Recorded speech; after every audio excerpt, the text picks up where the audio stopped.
Distance Learning with Miss Sorensen. Hello, kindergarten friends! Welcome everyone to my world and I. We have been traveling all over the place and learning so much about Oceania the last few weeks together. Today marks the end of our travels in Oceania. Next week we will be traveling to our last continent, but to end our travels in Oceania, we have a wonderful art project that we are going to do together. Now, this art was originally created by the Aboriginals, or the first peoples of Australia. That art is called dot art. When the dot art is created, it is usually done using paint and lots of natural colors. Browns like we see in wood or in the earth, blues like we see in waters or in the sky, green like we see on the grass, in the trees, yellows, pinks, purples we see in flowers. Lots of natural colors are used in these pictures. And most of the time when you see this dot artwork, it's of natural things. We use the natural colors and it's of natural things like animals, scenery, plants. Let me show you a few examples. Check out this one. Do you recognize that animal? Yeah, it kind of looks like a lizard of some kind, maybe a gecko, a salamander. Yeah, do you see all the dots? Right. Now, if you look closely at the background, what is the main color that you're seeing in the background? Right, it's kind of a blue color. But then what about the dots? What are you seeing on the dots? Yeah, they're kind of like a yellowish color. There's some light purpley blue colors. Yeah, exactly.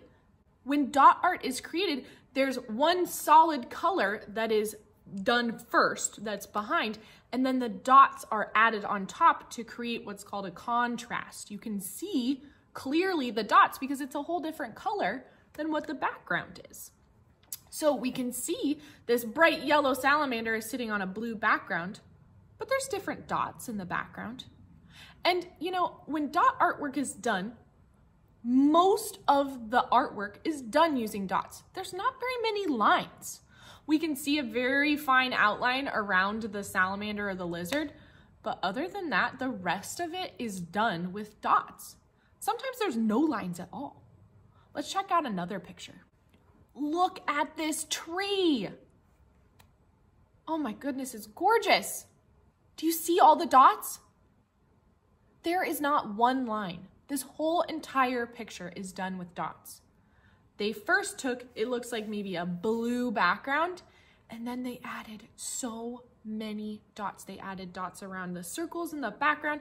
They added kind of, it looks like oval dots for the leaves. Wow, so gorgeous. We're gonna be making our own dot work today. Ooh, dot work instead of dot artwork. I kind of like that, dot work. So we're gonna be doing our own today.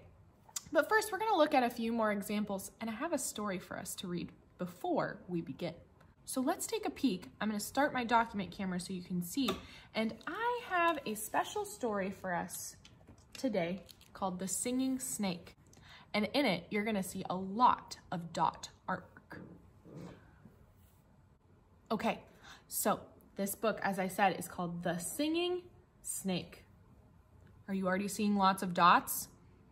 I am, right. I'm seeing some natural things. I'm seeing some animals, a snake, maybe a kangaroo. Oh, a kangaroo. I see the Joey in the pouch. Kangaroo. And this looks like maybe like an emu or a cassowary, which is another kind of large flightless bird that's similar to an emu in Australia. Let's read a little bit about our story. This book is by Stefan Czernicki and Timothy Rhodes. Ooh, I'm seeing more dots. If we look here, we can see that strip of paper, that's that background I was talking about, but then on it, there are those dots. So there's actually not even really a line being created. Nobody's drawing a line here. This was a piece of paper with dots put on top. Just like our snake here, strips of paper, very thin little strips for the outline, and then little dots around the outside. very few lines are actually drawn. It's all dots. The singing snake. Long ago, on a great island in the middle of the ocean, there lived a collection of creatures found nowhere else in the world. They all chattered at once, and their voices were harsh and loud. The island was the noisiest place you could imagine. Tired of ruckus sounds, Old Man said he would make a musical instrument in honor of the creature who developed the most beautiful singing voice. All day and all night, the animals and birds sang and sang, each trying to sing louder than the others in order to be noticed by the old man. The voices were more musical, but the sound of so many different animals singing at the same time made such a din that no one could sleep. Look at all of these animals. They're all singing. Old Man is looking like, maybe I made a mistake here. They're all kind of making loud, annoying noises. Enough, said Old Man one day. We will all gather together, have a proper contest, and settle this once and for all. I need some sleep. Does anybody have a prediction? What animal do you think might win the contest? Ooh, those are some good predictions. Let's find out.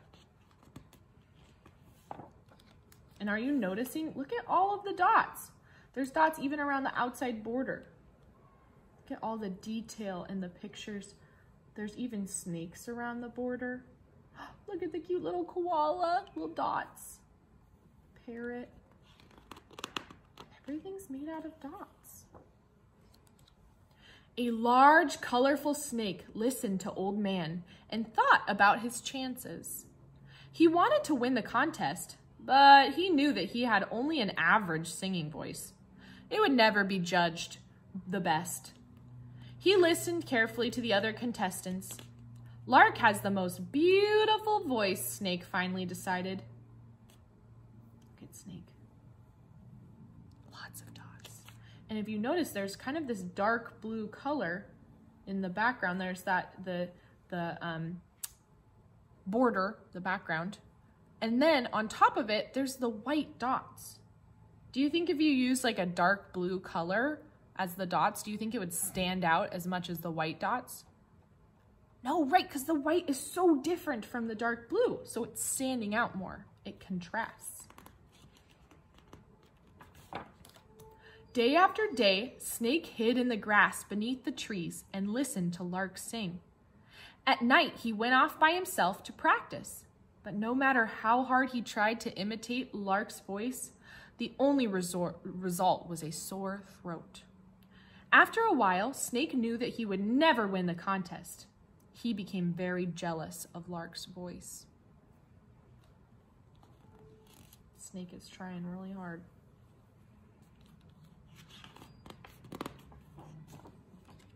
One day, Lark flew down from a tree near Snake and began to hop about on the ground, pecking at insects. Snake noticed how very small Lark was.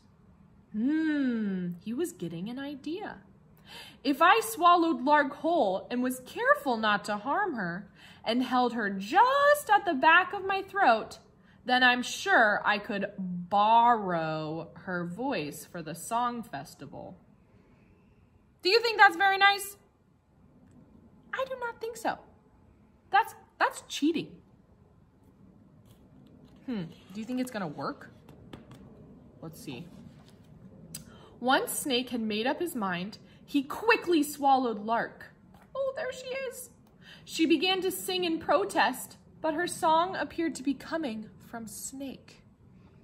This will work perfectly, thought Snake. He hastened off to the festival. Do you think it's gonna work? I don't know. While he encountered another animal along the way, Snake would smile, taking care that his teeth blocked Lark's escape. Ooh, look at those teeth. When Snake smiled, the light shone through his teeth and Lark began to sing. Everyone thought that Snake was singing, and they marveled at his magnificent voice. Your voice is certainly much improved from last year, said Platypus. Ooh, platypus. There's platypus. That's a type of animal. Snake has obviously been taking singing lessons, remarked Lyrebird, somewhat peevishly, which means Lyrebird was also jealous. I wish I had a voice as enchanting as Snake's, whined Dingo. Ooh, I'm hearing lots of Oceania animals. Snake smiled serenely and continued on his way. As he approached the festival, he met more and more creatures. They all expressed the amazement at his brilliant voice. They were all like, hey, where did this voice come from? You didn't sound like this yesterday. Even the other birds were filled with wonder when Snake sang. It's almost as if Snake were a bird, said Emu admiringly. Such a sorrowful and anguished song, added Cockatoo. It makes me want to cry. It's because there's a bird stuck in Snake's throat. Of course she's sad. The song festival was ready to begin. When all of the participants were assigned places on the program for the contest, Snake didn't wait his turn. He squeezed his way between blue-tongued lizard and long-necked tortoise to the front of the line. Then he reared himself up, held his head in the air, and smiled. Everybody give me your best Snake smile right now. Oh yeah, kind of the eyebrow up. Oh yeah, I'm gonna win this because I cheated. Do we cheat? No, is that fair or kind? No. Okay, so Snake didn't wait his turn. Then he reared himself up, held his head in the air, and smiled. The sunlight struck Lark, and she began to sing. Her song was so sad and so beautiful that every animal was soon in tears. Even crocodiles' tears were real. Somebody was unfortunate and ended up as Crocodile's lunch. Look at all these details. Even we see skeletons in his tummy. We see shells and all these fish. So much dot artwork. The other contestants agreed that Snake's song was so fine and his voice so perfect that he should win the contest. Do we think that he should win the contest? No, he's not playing fair. Red spiny lizard, echidna, honey ant, frilled lizard, kookaburra, pelican, frog, wallaby, lorikeet, kangaroo, and the others did not even bother to compete. So they're not even trying. They're just saying, no, he's too good. We're not doing it. We're not competing against him. This is extra not a fair contest. Look at all these animals. So many different dots.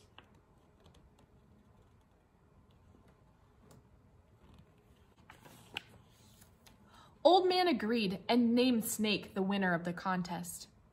I will go now, he said, and make my musical instrument in Snake's shape. The poor little lark.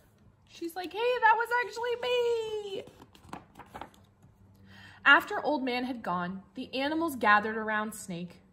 Please, Snake, sing us an encore, they begged. That means sing again.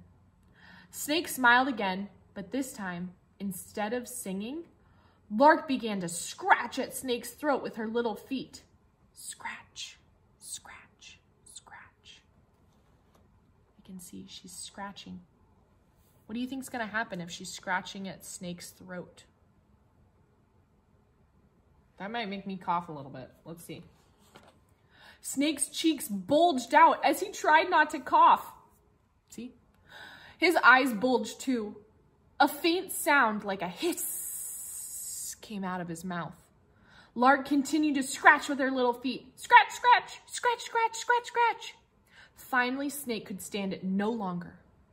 With a loud hack, he coughed and his mouth opened wide. Lark quickly flew to the safety of a tree branch and began to sing a glorious song of freedom. I am free. I made it out of the snake's mouth. I am free. I just made that up. That's not actually what she's singing. All of the creatures were so delighted with Lark's song that they were distracted for a moment. Snake quickly hid in another tree, pretending he was a branch. That's Sneaky Snake! When Lark's song was finished, the creatures noticed that Snake had disappeared. They were very angry. He cheated us, they said. He was horrible to Lark. We should never speak to him again, said Koala. Nor trust him, added Flying Squirrel. Look at all these animals. There's a flying squirrel. There's our koala friend. Ooh, maybe that's a dingo. I don't know. And there's Lark up there. When all the animals had gone, Snake came down from the tree. Just as he reached the ground, Old Man returned with his instrument. Are you noticing what he's created, what he painted onto his instrument? Dot snakes. It looks like you, Snake, Old Man said, showing Snake the great horn that he had made. The sound isn't as sweet as your singing, but I like it, and it will go well with your voice. Old Man blew into the strange instrument. A low, rich humming filled the air. Snake said nothing and slithered off into the tall grass in shame. No one ever did speak to Snake again. After a while, he forgot how to speak himself. All he could make was a hissing sound, as if something was going scratch, scratch, scratch in his throat. Everybody make a hissing sound like a snake. Scratch, scratch. Today, people call the island where these creatures lived Australia. They call the instrument that the old man made a didgeridoo, and they refer to someone who cannot be trusted as a snake in the grass. Interesting. Oh, interesting. It gives us a little more information about the musical instrument, a didgeridoo. The didgeridoo is one of the oldest musical instruments known. It is made from a piece of tree trunk or limb with a soft center. The limb is thrown into a termite colony, and the termites eat out the center to make the limb hollow. Interesting. Pitch and tone vary in accordance with the thickness of the wood. Didgeridoo players are required to constantly take in air through their nose as they blow continuously with their mouth to play a tune.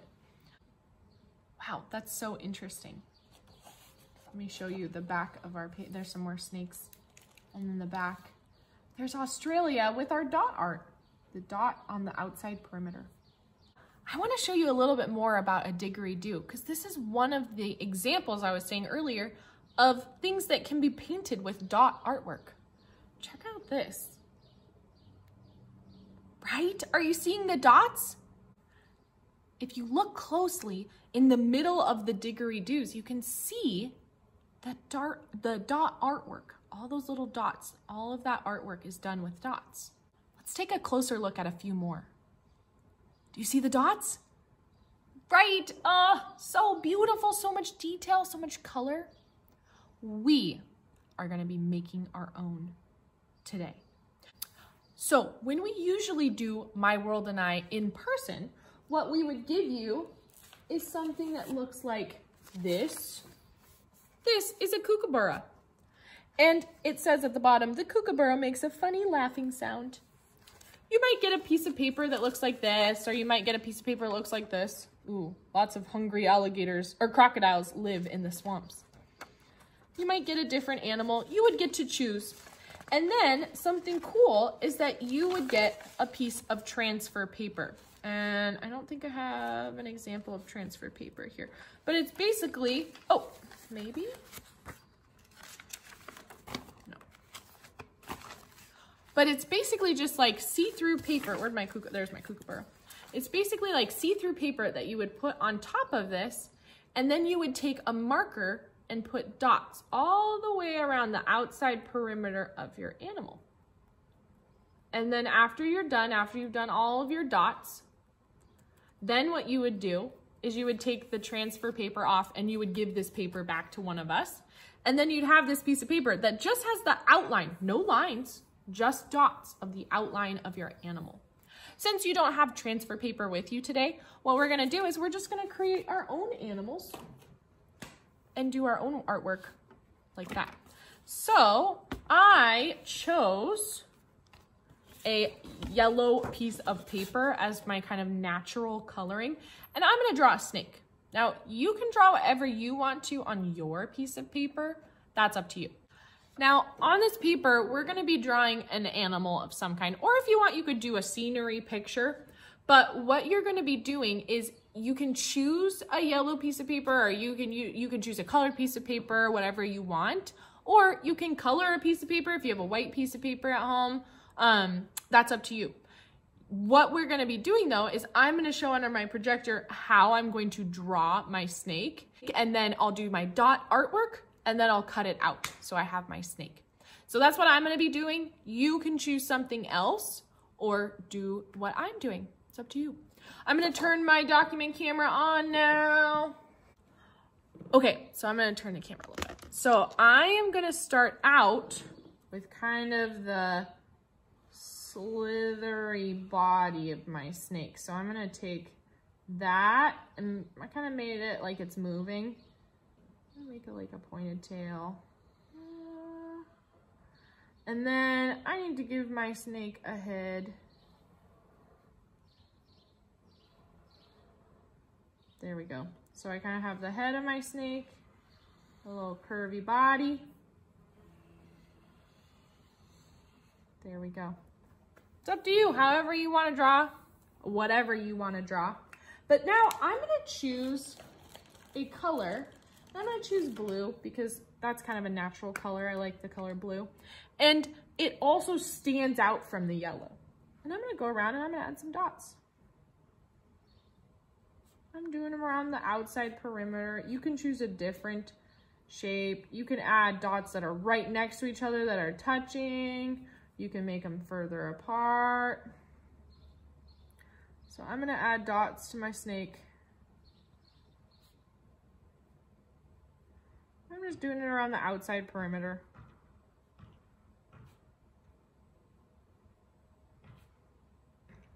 I'm going around.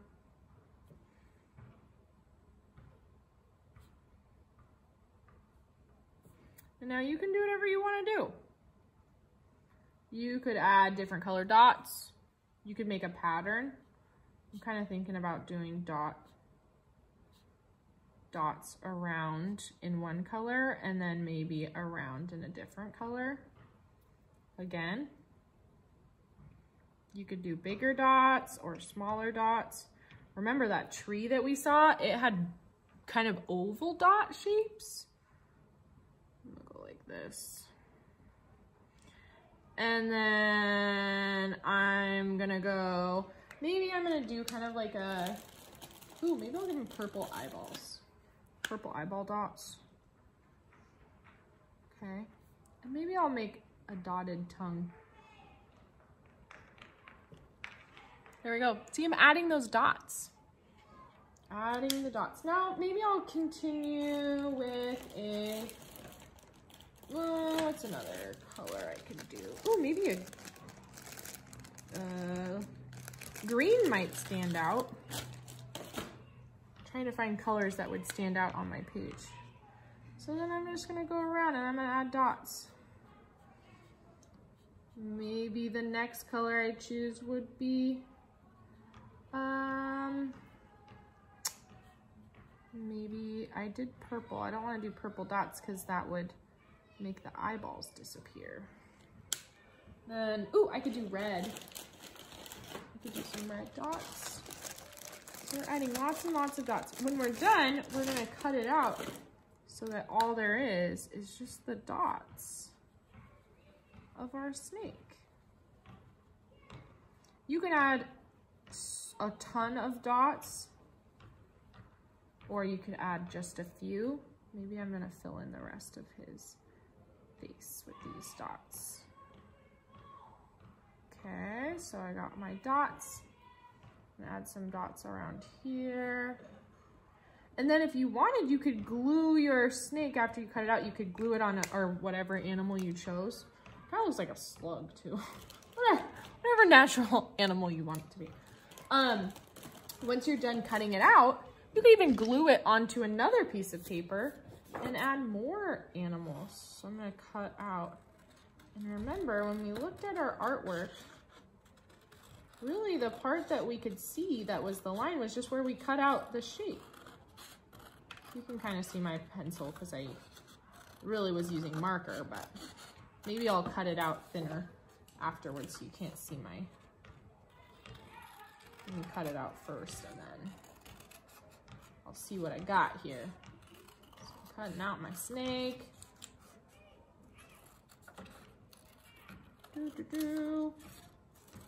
Don't want to cut out the tongue.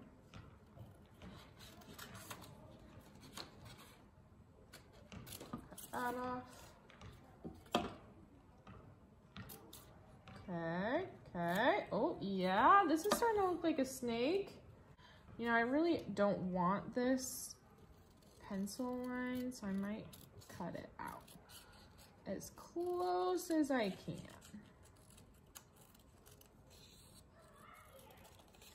Because I really just want it to be my dots. As close as possible. I won't be able to get it all, and that's okay.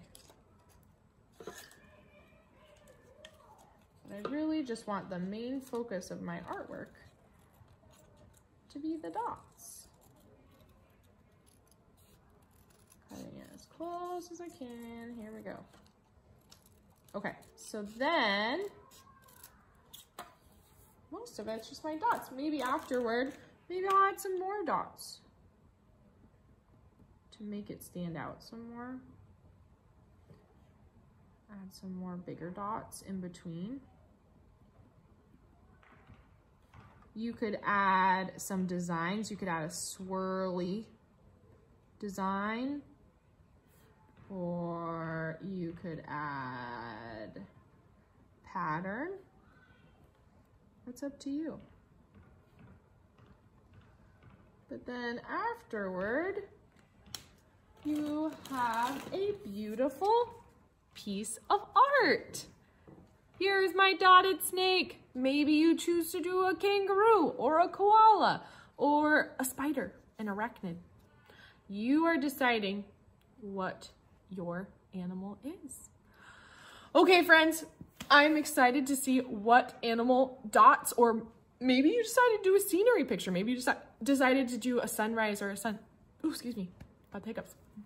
Maybe you decided to do a sunrise or a sunset, or a palm tree on a beach. Whatever is up to you. All you are doing is you are creating a scene with dots. So friends, that is the end of our Oceania travels. We are officially handing in our Oceania passports, and next week we have something a little special. Next week is going to be our very last My World and I video, but we have one more continent to explore. Does anybody know what continent that is? Antarctica, right. So next week we're going to do something a little different, where we're going to have all 4 kindergarten teachers come together and do little quick clips, and then we're going to put it all together into one video. So you're going to hear from all 4 kindergarten teachers next week. We're going to do a little tiny clip for our My World and I video, and then that is it for our travels around the world. You are now world travelers. Congratulations. Well, after next week, you will be officially full world travelers. We will have traveled to every single continent. Okay, travelers, until then, I will see you next week for some more traveling and some more exploring. But until then, have a great rest of your week, and I'll see you next week. Bye, kindergartners.